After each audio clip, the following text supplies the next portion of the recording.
Welcome back, everybody. Here we are for our next chess game, and this chess game was really fun. This is when I was still kind of just starting to get back into playing a little bit and thinking, do I really want to get back in? I think so. And I was playing a few games. I had won the last handful online. I was doing all right, and this game, at the end of it, I was thinking, yeah, I want to get back into this. This was fun.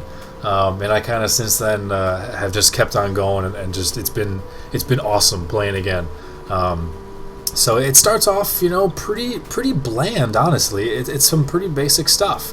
I lead king pawn, he kind of responds, and blah blah. And oh look, Roy Lopez. Like, how much more Scar and Bliss can you get with chess? This is it. But then I don't know what this. I don't know what this shenanigans is. It's not very good. It blocks your pawn in. It's really clunky because then your bishop is literally doing nothing. He's guarding a pawn that I have no intention of taking anyway, because then I'm going to have to run back somewhere else when you attack him. It's kind of clunky, and he's going to have to make another move in order to be worthwhile later on in the game. It's not very good. Of all the ways to defend this guy, this one's not really the best one. But that's what he did, and I hadn't quite seen it before. And it's not like it doesn't work. It's just, I guess really the thought is, if you're gonna play in like top tier levels and stuff, there's better options, and this will be more of a weakness there. But in low to average level play, you'll be fine, I suppose. It's whatever. I'm sure I'll find a way to not capitalize on it. So I've always had a bad habit. It's probably a bad habit. I love to push my c pawn early, and then have aims to go with the d-pawn and try and take control over the center, make him lose one of his guys and get my further out pawn back into the middle and just kind of neutralize his whole field, and while I have, the rest of the field on my side. It's something I've just, for whatever reason, I've always wanted to do it, and it, honestly, half the time it doesn't work. My knight ends up getting stuck, and it's just ugly, and it's just bleh, and there's usually some reason why I never should. Part of it is there's usually a knight over here that's attacking my guy, which I'm otherwise not defending with the knight as per normal. This time I see that it's not there though, so I'm like, maybe this is the time. He's doing some awkward stuff. Normally when you push up to here, a good response is for them just to immediately go after your pawn because they're guarding it with the queen, and I'm, not, because my queen is still blocked in. So because his bishop went there, I'm just like, his bishop went there, his knight's not here, maybe this will work, so I give it a shot. He responds, obviously he brings the knight out now, but it might be a turn too late, because at that point I've already kind of got the position I want going on. I'm just like, maybe I can make it work. If he wants to take it, then I'll figure something out. I don't think it's as bad as if I'm going into it from the start like that. Something that I did the game prior to this, I think the game prior I moved my queen here. I forget which one I did. But for whatever reason, like the game right before I played this one, I saw that, or so I saw something along the lines of move my queen. I think it was to pin a horse on one of the sides is what it was. I think I saw, if I put my queen all the way over there, because I opened it up with this little move that's not very good, then I blah blah mess him up and I get in his way. And I saw that again here. I'm like, you know what? It seems kind of weird. I don't think it's probably not good. I haven't really seen it before, but I just did it and I won that game, so let's just try it. It defends this pawn, and then I won't have to worry about the fact that my knight couldn't get out. I don't think it's bad, but I think going c2 is much better, and that is where I will be going from now on in the future, is going to c2, so I'm still defending it, because once I push this guy, I'm blocking my queen away anyway, so it kind of is a moot purpose, and I don't want to move my queen back.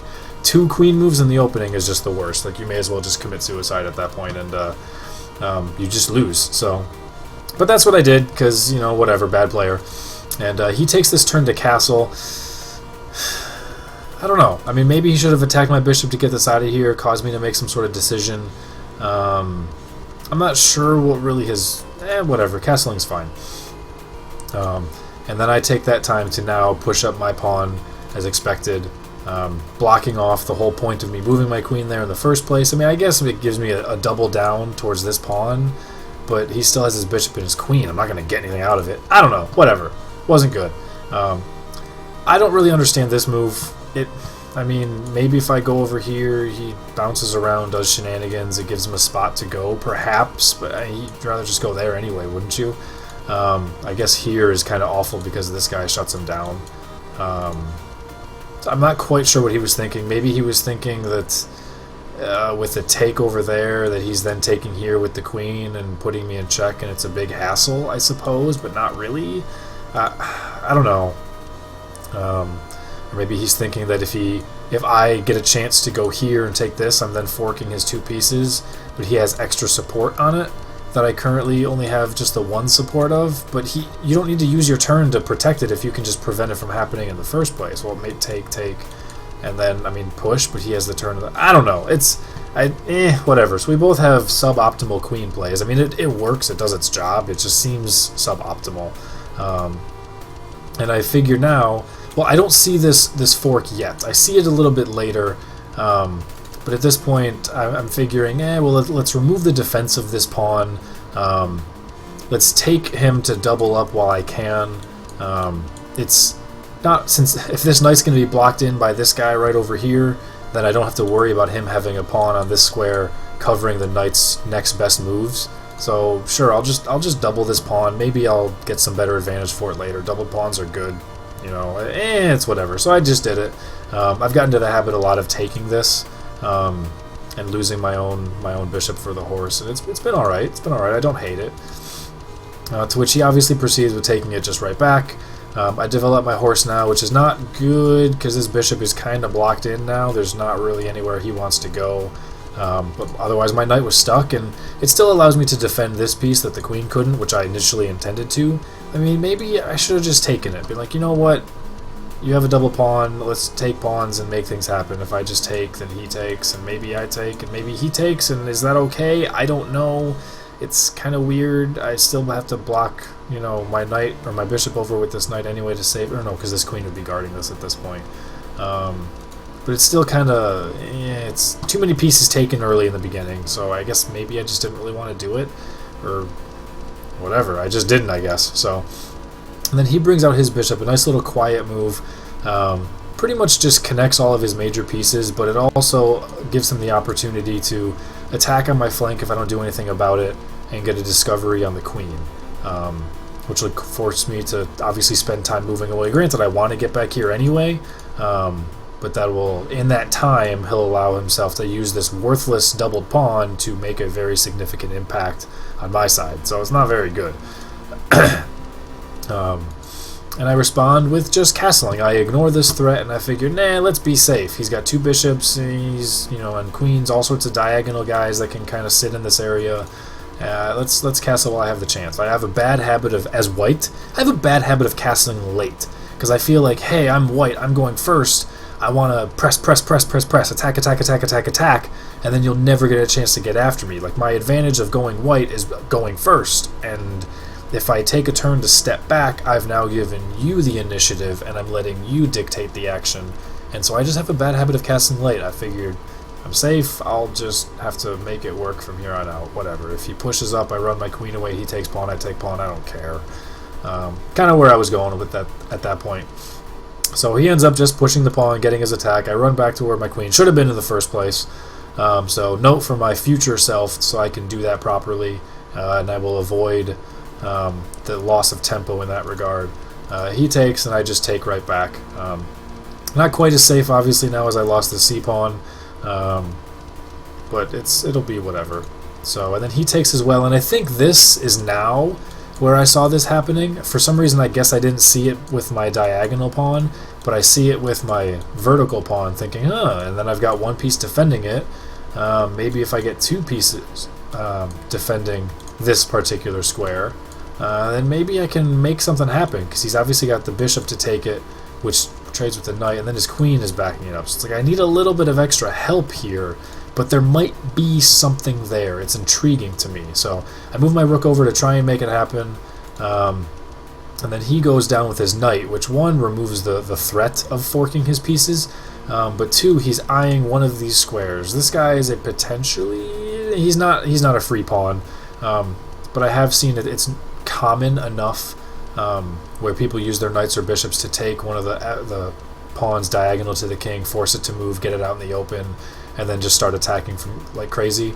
I've had a habit of losing to crap like that in the past, even though you go down at first, at one point, at the start. Sometimes it pays off for you, but he's definitely attacking this square, coming down here with the bishop. It would force me to move over, and then this guy is definitely free for the time being. Well, not really, because I just take his bishop away, and he's kind of in not the greatest spot in the world, you know. But it's whatever. It's something. He's got targets and combinations in process, at least. It also did alleviate this fork as well. But I figure if he is going to come down here, you know, I can just move over it. I don't think it's too big of a deal, and he'll take this pawn at the very least. So I'll just push this pawn first, which will attack his horse, force it to move somewhere else now instead of think about things later. And then if he does still want to come down here with the bishop first for whatever reason, which I don't think he will because now his horse can't stay, he won't even get any material for it. So that's fine. He runs away back, and maybe this was his whole plan all along, was just to bounce and pivot the horse so that he'd be blocking my push, which wouldn't really matter anyway because there's nothing there anymore to fork, but it's whatever. So that's what he does. And I decide, you know what, I guess it's just time to go trade city, maybe? He's lost a center pawn, and I've lost a non-center pawn. And I can potentially take this guy now, or I can just start trading pieces. Or no, I have to take this piece first before I can start trading. I'm sorry, backtrack. So now that I've equalized in that regard, my pawns are technically slightly better. So maybe I could consider trading now. It's not really gonna happen. He spends this turn running away. Nah, I don't think that's a good place for him. But I don't know what else he's gonna do. He's got stuff to do, but the hell if I know. At this point, I'm pivoting. I'm still kind of looking at this maybe by moving that horse, but more importantly, it's developing my bishop, getting that out of there. And now he starts to run over and attack this horse. He's not in a good spot where he is right there. Obviously, he's not defended. He's not really attacking anything. But this is a much better home for him where he is guarded, and it would give a discovered attack on the queen. So that's fantastic. It works out great for me. And he's just going to make the trade because he doesn't like my horse being in a nice little home. He doesn't like that It's a very stable position for the horse. Get it? Stable position. I take his bishop, and that gives me a nice discovered attack on his queen, which almost looks like it could be checkmate, but my horse is guarding this rook, so I am saved from that. He blocks that off with his horse. I think now is what I meant when I feel like I'm up a little bit. I'm missing 2 pawns off on the side. He's missing his 2 center pawns, and I guess I feel like I just have slightly better position overall. I have a flight square already established and this and that, I suppose. And it's just easier at this point for me just to trade pieces, and then I'm able to move up here and take this extra pawn as well, since it's no longer being defended by his bishop. Works out great, and he makes a fantastic play. I did see this a couple turns in advance. I don't know exactly when. I guess it must have been around here is when I must have seen it. But he goes all the way down here, and your initial reaction is, duh, it's unguarded bishop. Please take bishop. Okay, thanks. Oops. But then he kind of follows up immediately with taking my rook at that point. So it's a very, very smart play by him. Even if I, for whatever reason, decide not to take the bishop, because a lot of times when people quote-unquote sacrifice pieces off to the side, it's a trap, so that if you take it, then they just start really attacking you and messing you up. Even if I chose not to do that, he still takes the rook. Like, there's nothing about it. So I move immediately over to the other side. And this was played on a phone app, actually, where people have like 2 days to make a move or whatever. So like every one of these moves, there's hours in between them, if not a day in between them. And so I'm kind of looking at it, analyzing the board, and he made this move, and then literally, like, I happen to be looking at the screen at that point, so like 3 seconds later, I immediately move back. And so like you're used to waiting and waiting and waiting, and in this case, it was just boom, it was instant. Just like send that message over of like, nope, I saw that. Nice try. It was really good. It was well played. Didn't work. Nice. Get out. Just get out. So now I still have my discovered attack on the queen that's been sitting there for a couple of turns. I just didn't have a chance to do anything with it before. So he just moved out of the way, attacks my pawn, and I'm thinking, well, I can't go here with the rook to defend it. Obviously, my queen's already defending it. I don't expect him to move his guy down and attack it either, because that's not that wise. But since my bishop is preventing my rooks from being connected right now, maybe he thinks about working something over here, and I figure, maybe I take, and then he takes, but my bishop is kind of stuck still, so he'll have a better chance of just coming down here and attacking with multiple pieces. I just feel like in a few turns, he's got a little bit of more space and maneuverability right now. I'm probably going to lose this pawn in a few turns anyway. That's just the way I'm thinking. So I figured, you know what? If I just push this guy, he can either push up and give, a nice little weak square where he's got a hole in his defense at that point, and my pawn's in a nice little spot attacking it. And, maybe I can consider saving it, because I don't really want to open up my own weakness as well. I'm looking at something else for this bishop I'll talk about in a minute. And so I think I'm willing to sacrifice that guy, and it gives me a chance to develop this bishop, which otherwise, well, I don't want to put the bishop here because it's just dead. He just takes it with the queen. I don't want to put it here because it blocks my rook. I want to put it here because he just takes it with his bishop, and putting it here is just really going to get it chased away with him pushing his pawn up one square, giving himself a flight square, which I don't want. And obviously there he just straight takes it, which, it makes a little bit of an opening, but having this opening without a diagonal piece to attack it is not really as great as it otherwise could be. So there's no good spot for the bishop, and there's no good spot for me to deal anything with this pawn. So I just push him. If your piece is being attacked and you can't do much with it, just move it somewhere towards the opponent's face and, make him have to deal with it. So he takes it as he kind of needs to, opens up a nice diagonal, and then it allows me to move my bishop in here safely, attack his rook. That's fine. He'll move his rook somewhere. It's more important for me that I'm attacking these two squares. His king can't fly away, and this bishop or this pawn can't move in either, nor can this pawn. So he's stuck. He's stuck. It's great. I have a nice opening. If I can get one of my three major straight line pieces in this square, this pawn's obviously guarding that square, and his bishop is guarding this square. But if I can get them kind of in this line, then I'll have some very good combinations and possibilities open. And as far as this bishop, while it's guarding the square for now, I know that if I push my pawn here, maybe he realizes it, maybe he doesn't, but his bishop will be stuck. If he takes the pawn, I take it right back. So I'm hoping that I can push that guy and then push my king over here to be safe. And really, if I just push the pawn, the bishop's not under attack yet, so I'll have to force it over there with the king, and then I know that I'll have I'll end up winning the bishop over an exchange of a pawn. It does weaken my position a little bit, but it will also put me a little bit in the lead. And it's something I want to keep in mind. It's something I want to keep in my back pocket. I do have that in my pocket. It's essentially $20. And if I can take that, then I'll really just want to simplify pieces. If I can get trade queens at some point with that, that'll really help me out as well. If we're looking at just straight line pieces and whatever, he's got this opening and I'm up a little bit of material, that'd be great. That'd be game. So anyway, I move my bishop all the way over there, and then he comes down far away for check, which I can't move here because his bishop is guarding it. And there's nothing that can take the queen, so literally my only move is blocking it with the rook.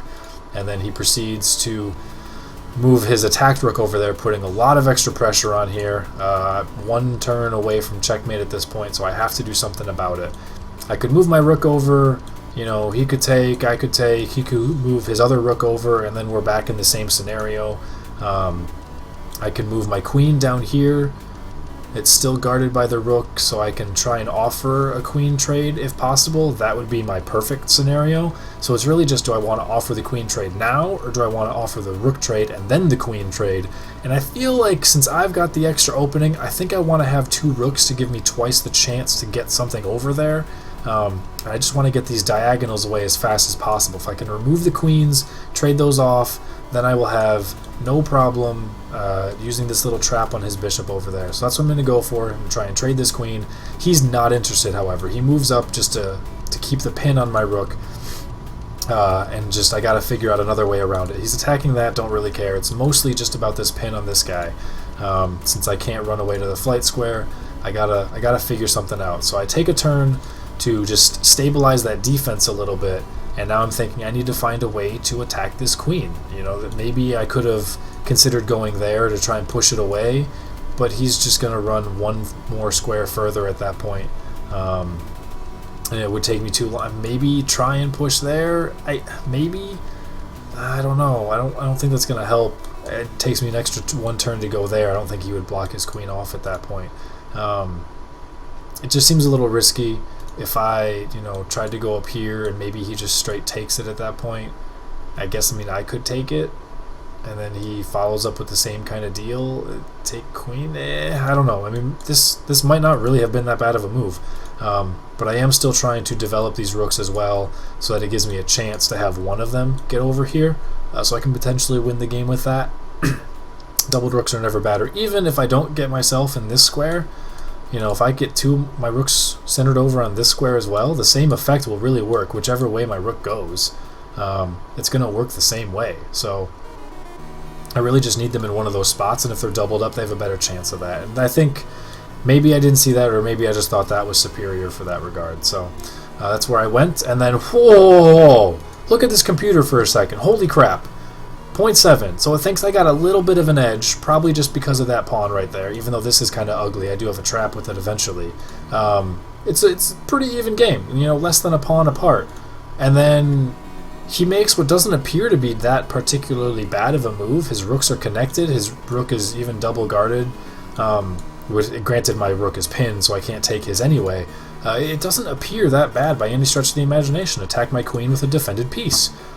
But the computer thinks that this just means you just lose. Like, generally, when you take somebody's queen for free, it'll be like plus 15. No, that's plus 26. What the hell just happened?